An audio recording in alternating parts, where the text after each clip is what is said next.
Hello everyone, welcome to my channel. I am Renu Burman.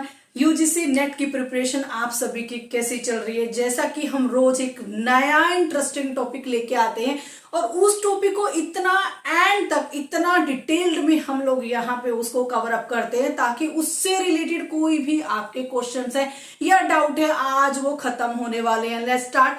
आज madam आप क्या टॉपिक लेके आए हैं? आज हम लेके आए हैं इनकम टैक्स यूनिट 10 का AMT topic means alternative minimum tax. जैसा कि लास्ट वीडियो में आपने मिनिमम अल्टरनेटिव टैक्स किया था। अभी कई बच्चों के दिमाग में कंफ्यूजन हो रहा होगा, madam minimum alternative tax and alternative minimum and आपका एएमटी वो तो सेम है। एक मिनिमम को आगे लगा दिया जाए और अल्टरनेटिव को बीच में कर दिया जाए तो मैडम बात तो सेम नहीं, बिल्कुल भी सेम नहीं है। जो हमने मिनिमम अल्टरनेटिव टैक्स पढ़ा है, मैट पढ़ा है, वो only for your corporate sector means all companies के ऊपर अप्लाई होता है, ठीक है। बट एएमटी क्या है इसको हम पढ़ते हैं। क्लियर याद रखना मैडम। एमएटी जो मिनिमम अल्टरनेटिव टैक्स जो हमने कल पढ़ा था वो क्या था? वो था आपका corporate sector means all companies के ऊपर अप्लाई होने वाला एक्ट था। और किस सेक्शन में आ रहा था? 115 जेबी। 115 जेबी में कवर अप होने वाला MAT mat applied on all corporate sector companies. Okay clear. Madam AMT के बारे में बता दीजिए। ओके मैडम एएमटी क्या है? एएमटी मींस फुल फॉर्म है alternative minimum tax. Alternative minimum tax क्या है मैडम? अल्टरनेटिव मिनिमम टैक्स है, ये होता है अप्लाई इंडिविजुअल्स के ऊपर and non corporative tax payer के ऊपर। कॉर्पोरेटिव सेक्टर की बात नहीं हो रही है। कॉर्पोरेटिव सेक्टर के जो टैक्स पेयर थे वो आपके मिनिमम अल्टरनेटिव टैक्स में कवर अप हुए थे, बट यहाँ पे नॉन कॉर्पोरेटिव टैक्स पेयर यहाँ पे हम लोग कवर अप कर रहे हैं, ठीक है। ओके मैडम ठीक है। इसकी रेट क्या है? इसकी 18.5 थी,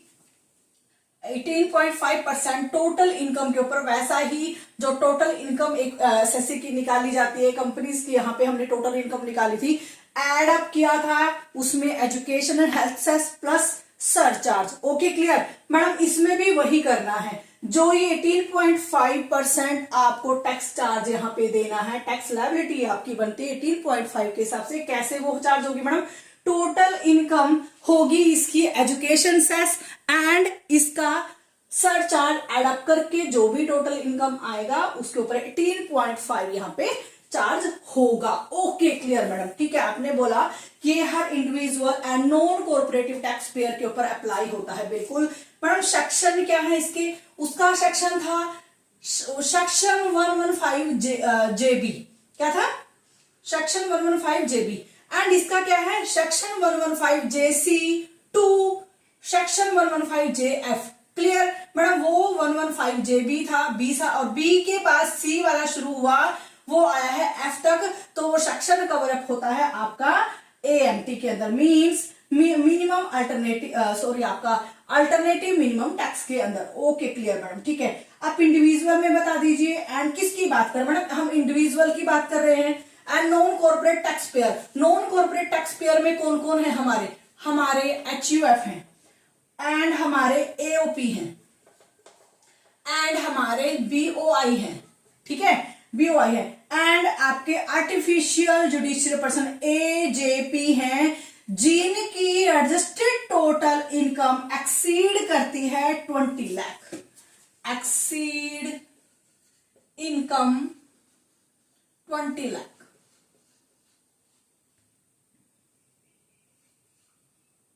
कितनी?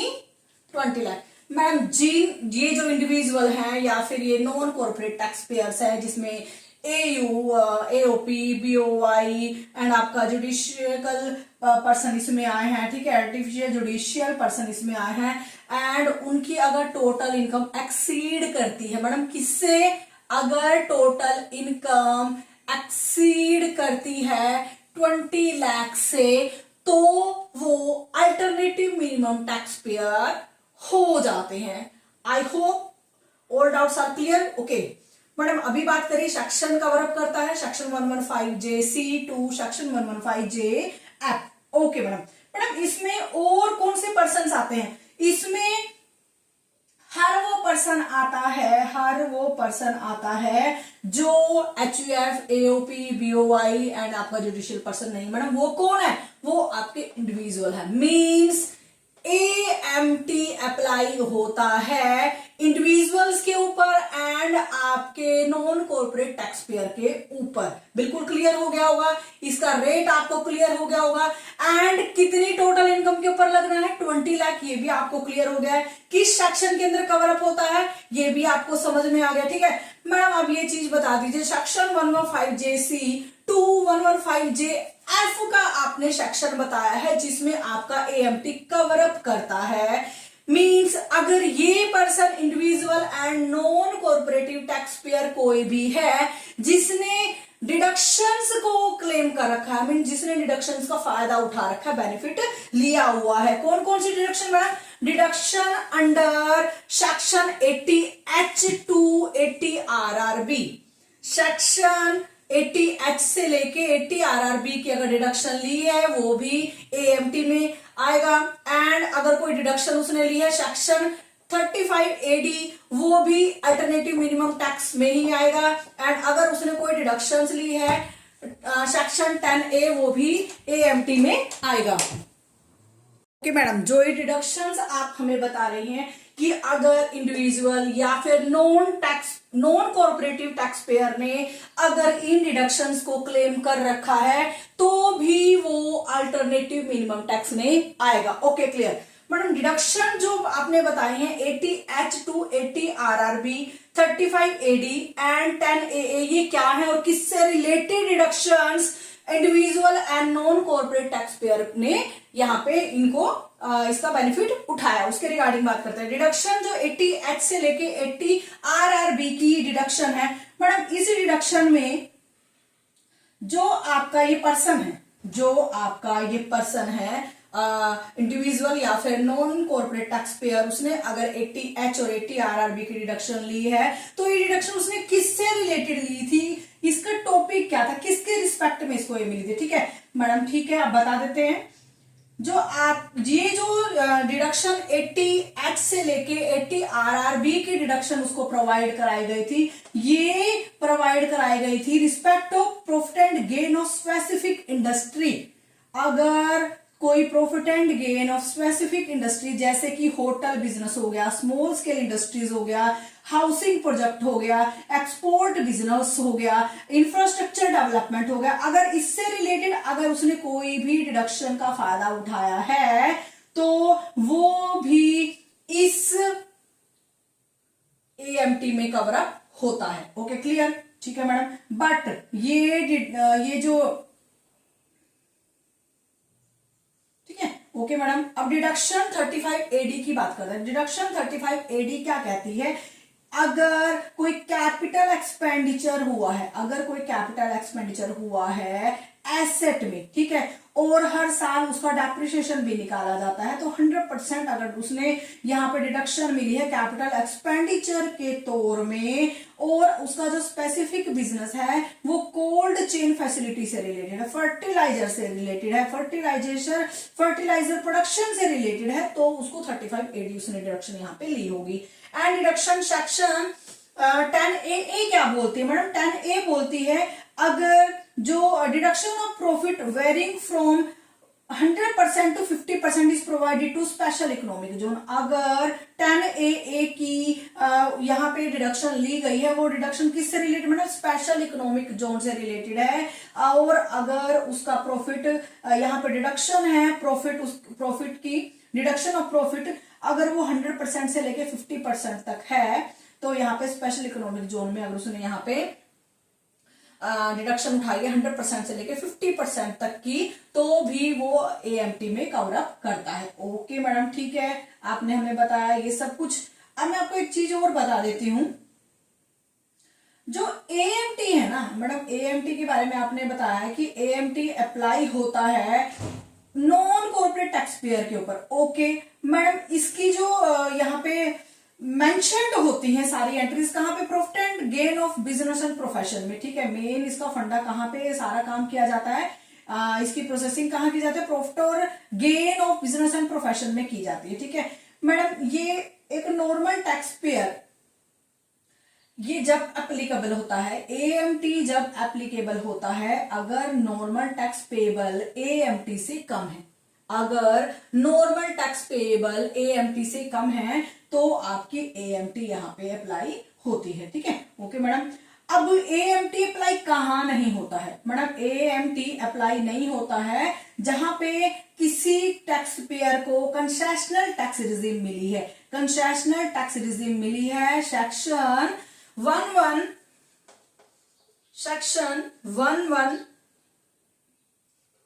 BAD और section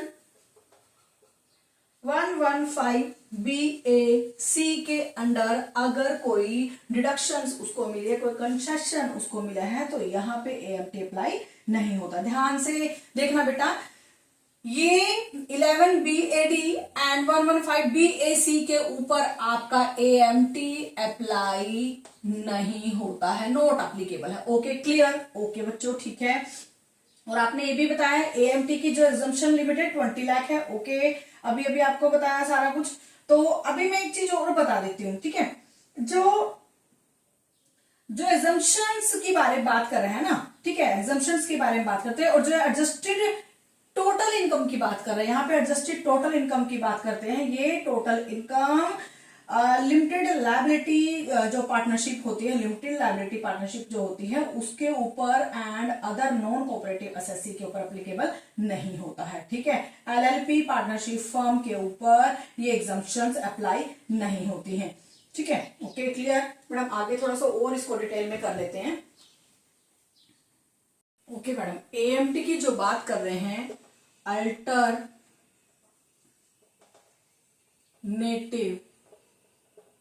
minimum tax, alternative minimum tax की यहाँ पे टैक्स रेट आपको बताई गई है। क्या है टैक्स रेट मैडम? अभी बात करिए 18.5। ओके, बट अगर कोई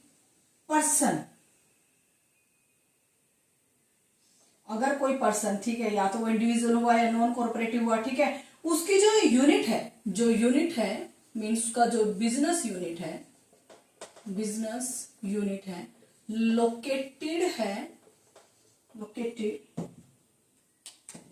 लोकेटेड है in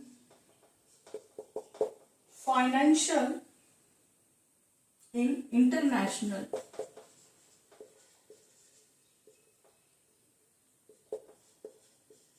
financial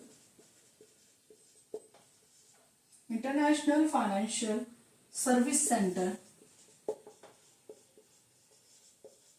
international financial service centre means IFSC, ठीक है। और वहां से अगर कोई उसको इनकम मिली है, अगर उसको कोई इनकम मिली, receive income in foreign currency, अगर कोई इंडिविजुअल है और उसकी बिजनेस यूनिट मींस बाहर लगी हुई है, ठीक है, इंटरनेशनल फाइनेंशियल सर्विस सेंटर के अंडर आती है और उसको बाहर से कोई इनकम रिसीव हुई है और वो इनकम रिसीव होगी तो फॉरेन करेंसी में होगी, तो यहाँ पे जो इसकी एएमटी रेट होगा ना, एएमटी जो रेट होगा उसका वो होगा मैडम 9%। यहाँ पे 18% नहीं अप्लाई होगा। अगर कोई पर्सन, कोई इंडिविजुअल या फिर नॉन कॉर्पोरेटिव सेक्टर की कोई भी बिजनेस यूनिट बाहर लगी हुई है, ठीक है, इंटरनेशनल फाइनेंशियल सर्विस सेंटर के अंडर आती है, अगर वहां से उसको कोई इनकम रिसीव हुई है और वो फॉरेन करेंसी में रिसीव हुई है तो उसके ऊपर ईएमटी जो टैक्स कैलकुलेट होगा वो 9% कैलकुलेट यहाँ पे हो जाएगा। ओके ठीक है, अभी आपको अप्लीकेबिलिटी भी बता दी कि कहाँ पे अभी आपको बताती हूँ जो 20 लाख की लिमिट हमने बताई है ना, जो 20 लाख की लिमिट बताई है, अगर total income less than 20 lakh है, अगर लेस देन 20 लाख है तो एएमटी अप्लाई नहीं होता है, नोट एएमटी। क्लियर? ओके, अगर 20 लाख से कम है total income, adjusted total income, तो एएमटी अप्लाई नहीं होगा। ठीक है। एंड दूसरी यूनिट मैंने दूसरी चीज आपको बता दी, अगर कोई फॉरेन से किसी को कोई इनकम रिसीव हुई है और बाहर उसने यहाँ पे कोई यूनिट लगा रखी है, वहां से उसको फॉरेन करेंसी में मनी रिसीव हुई है, तो उसके ऊपर AMT कैलकुलेट होगा 9%। ओके, ठीक है मैडम, ये भी बात हो गई। अभी मैं आपको बताती हूँ कैलकुलेशन कैसे होती है इसकी कैलकुलेशन कैसे होती है, calculation of adjusted total income. ठीक है, चलिए अल्टरनेटिव मिनिमम टैक्स में जो एडजस्टेड टोटल इनकम की बात कर रहे हैं कि वो टोटल इनकम जो 20 लाख से ज्यादा है, उस इनकम की कैलकुलेशन कैसे करनी है। देखो पहले तो उस पर्सन की टैक्सेबल मीन्स यहाँ पे इनकम निकाल देनी कि कितनी इनकम के ऊपर टैक्स देने लायक कितनी इनकम है, यहाँ पे टोटल उसकी टैक्सेबल इनकम यहाँ पे हमने लिख दी है। अब उसमें सारी डिडक्शंस ऐड करनी पड़ेगी। मैडम कौन कौन सी डिडक्शन, अभी हमने बोला अगर उस पर्सन ने किसी भी डिडक्शन का बेनिफिट उठाया है वो भी AMT के अंडर आता है। मैडम कौन कौन सी डिडक्शन अभी बात करी, यहाँ पे 3 डिडक्शन की बात करी थी। डिडक्शन थी जो आपकी 80H से लेके 80RRB एंड 35AD, और कौन सी डिडक्शन थी मैडम 10AD। ठीक है, 10AA। अगर उस असेसी ने डिडक्शंस कोई भी क्लेम करी हैं जो 80H से लेके 80RRB हो, 35AD हो या फिर 10AA हो, जो डिडक्शन उसने अपनी इनकम में से माइनस कर रखी हैं, हम यहाँ पे उनको डिडक्शन को प्लस करेंगे। प्लस करने के बाद जो यहाँ पे टोटल एडजस्टेड इनकम आ जाएगी, क्या आ जाएगी मैडम, टोटल एडजस्टेड इनकम आ जाएगी। एडजस्टेड इनकम जो आएगी, इस इनकम के ऊपर यहाँ पे उसको टैक्स रेट देना पड़ेगा। कितना, AMT कैलकुलेट होगा 18.5%। ओके क्लियर, ये थी calculation of adjusted total income. अभी मैं आपको टैक्स लायबिलिटी कैसे बताते हैं अगर AMT प्रोविजन एप्लीकेबल होता है तो। ठीक है, अल्टरनेटिव मिनिमम टैक्स की जो एडजस्टेड टोटल इनकम मैंने आपको बता दी कैसे कैलकुलेट होती है। एंड अभी AMT प्रोविजन के अकॉर्डिंग हम AMT कैसे उसके ऊपर अप्लीकेबल करते हैं। देखो पहले जो होता है नॉर्मल टैक्स लायबिलिटी उस पर्सन की निकाली जाती है। नॉर्मल टैक्स लायबिलिटी जो टैक्स स्लैब हमारे इनकम टैक्स एक्ट 1961 के अकॉर्डिंग प्रोवाइड कराए गए हैं, उसके अकॉर्डिंग उसकी नॉर्मल टैक्स लायबिलिटी निकाली जाती है। ठीक है, और साथ में AMT 18.5% plus education and health cess plus surcharge के अकॉर्डिंग भी यहाँ पे कैलकुलेशन अमाउंट निकाली जाती है। कैलकुलेटेड अमाउंट निकालने के बाद जो दोनों में से हायर होगा वो ही उस पर्सन की टैक्स लायबिलिटी यहाँ पे कैलकुलेट होगी। याद रखना, जैसा कि MAT में हायर था ऐसे ही AMT में भी जो टैक्स लायबिलिटी हायर होती है उसी को हम यहाँ पे प्रेफर करते हैं। उसी अमाउंट के लिए वो असेसी लायबल हो जाता है। ओके क्लियर, मैं आपको बता दूं जो AMT है, AMT के क्रेडिट को भी कैरी फॉरवर्ड किया जा सकता है इनकम टैक्स डिपार्टमेंट के द्वारा 15 ईयर्स के लिए। कितने ईयर्स के लिए, 15 ईयर्स के लिए। मैडम मैट में भी 15 ईयर्स था एंड AMT में भी 15 ईयर्स के लिए कैरी फॉरवर्ड होता है। और कोई भी इंडिविजुअल या फिर नॉन कोऑपरेट सेक्टर का पर्सन जो होता है वो क्लेम कर सकता है AMT के क्रेडिट के लिए। ठीक है, क्लेम करने के लिए क्या होना चाहिए, उसकी जो रिपोर्ट बनाई हुई है ICAI से पास चार्टेड अकाउंटेंट ही बनाएगा। जो ये रिपोर्ट बनाएगा, कौन बनाएगा मैडम, चार्टेड अकाउंटेंट बनाएगा, और जो ICAI से पास आउट है। ठीक है, और फॉर्म नंबर 29C में AMT से रिलेटेड यहां पे मेंशन करेगा और वो इनकम टैक्स रिटर्न को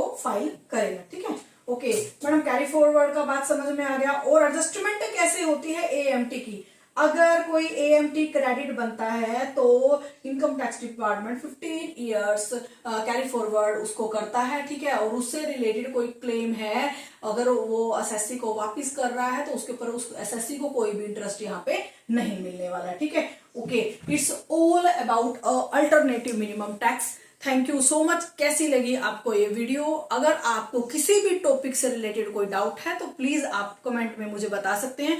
उस टॉपिक से रिलेटेड एक स्पेसिफिक एंड इंटरेस्टिंग वीडियो मैं आपके लिए जरूर बनाऊंगी। Thank you so much. Please मेरे चैनल को लाइक सब्सक्राइब जरूर करिएगा। मुझे आप सभी के सपोर्ट की बहुत जरूरत है। Thank you so much.